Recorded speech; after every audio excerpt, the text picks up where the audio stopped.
ऐसे कई घटनाओं में हमको दिखाई दिए हैं, ऐसा देखा है। वो निर्भय होकर, कोई भय नहीं लगा, ऐसा देखा।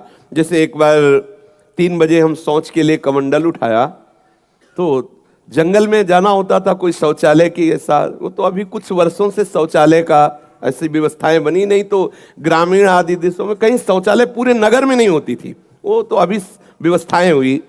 तो कमंडल लेकर शौच के लिए निकले तो देखा कि गांव के बाहर एक नववधु लोटा लिए शौच के लिए जा रही। तो हम खड़े हो गए कि ये जिस दिशा को जाए उससे विपरीत दिशा में हम, वो खड़ी हो गई।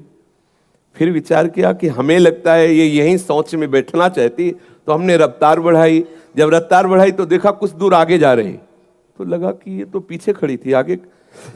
हमारा ये था कि हम कभी डरने वाली स्थिति में अपने को नहीं खड़ा करते। हमारे मन में आया नहीं नहीं, ये मेरा भ्रम है, वो हमसे आगे निकल गई होगी। जब वो आगे गई तो हम पीछे मुड़े तो देखा हमारे दूसरे रास्ते में खड़ी।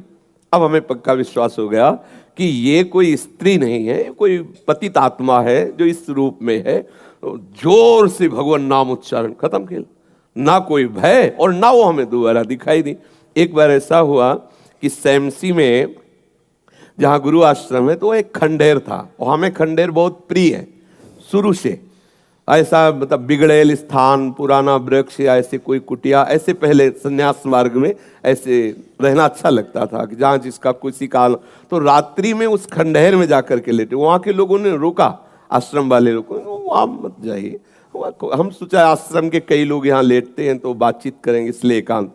ही गए तो अंदर मंत्र चल रहा था, और एक छोटी सी टार्च सिराने, एक छोटी सी घड़ी दुप दुप वाली, क्योंकि उससे पता चले ना तो मतलब टाइम का। तो ऐसे रख के वैसे से थोड़ा ही लेटे, तो उस समय जटाएं बड़ी बड़ी थी, इतनी इतनी, तो ऐसे उनको तकिया की तरह जटा रखे। तो ऐसा लगा जैसे कोई हमें बहुत जोर से दबाने की चेष्टा कर रहा है।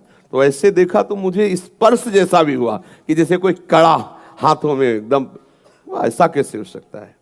जब हम मंत्र जप रहे हैं तो कोई ऐसा कैसे हो सकता है कि कोई अशुभ आत्मा के छुए?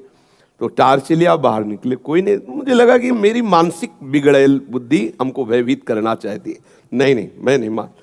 एक मन ने कहा यहाँ से हटके, वहां से हमको जिद्दी स्वभाव था, नहीं देखूं कैसा क्या। फिर वही जाके सोए। थोड़ी ही देर में फिर स्पष्ट अनुभव हुआ कि ऐसे। तब हम बैठ गए तत्काल मंत्र जपते हुए। फिर हमको आप यहाँ ठीक नहीं है, क्योंकि बार बार विक्षेप डालेगा। मंदिर में गए, उन लोगों से कहा, बोले अब जानते कि वहाँ है, आप क्यों गए ऐसा?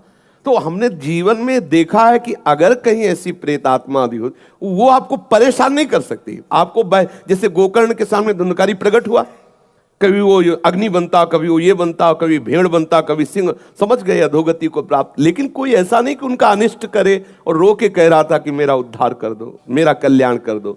तो ये प्रेत आत्माएं भगवत धाम वासी, भगवान नाम जापक, वैष्णवों के प्रति अपना कल्याण करने के लिए आती है। किसी को भी कभी घबराना नहीं चाहिए। यदि कभी ऐसी परिस्थिति हो तो उच्च स्वर से नाम कीर्तन करने लगना, विश्वास करना, तुम्हें छू नहीं सकता कोई। ये हम इसलिए सत्ता नहीं मानते। जैसे कभी कोई प्रश्न करता है तो कह देते मेरे भगवान ही भूत रूप में आए। ये एक स्थिति है, एक भावना की स्थिति जो सत्य भावना है। वासुदेवा सर्वमिति, तो सब प्रभु ही है, और सच्ची बात सब प्रभु ही है। लेकिन ये जो अगर हम उस स्थिति को नहीं पहुंचे तो पक्का समझ लो कि अगर प्रेत योनि का कोई भी जीव तुम्हारे सामने आता है और तुम भगवान नाम जप कर रहे हो तो तुम्हें कभी परास्त नहीं कर सकता।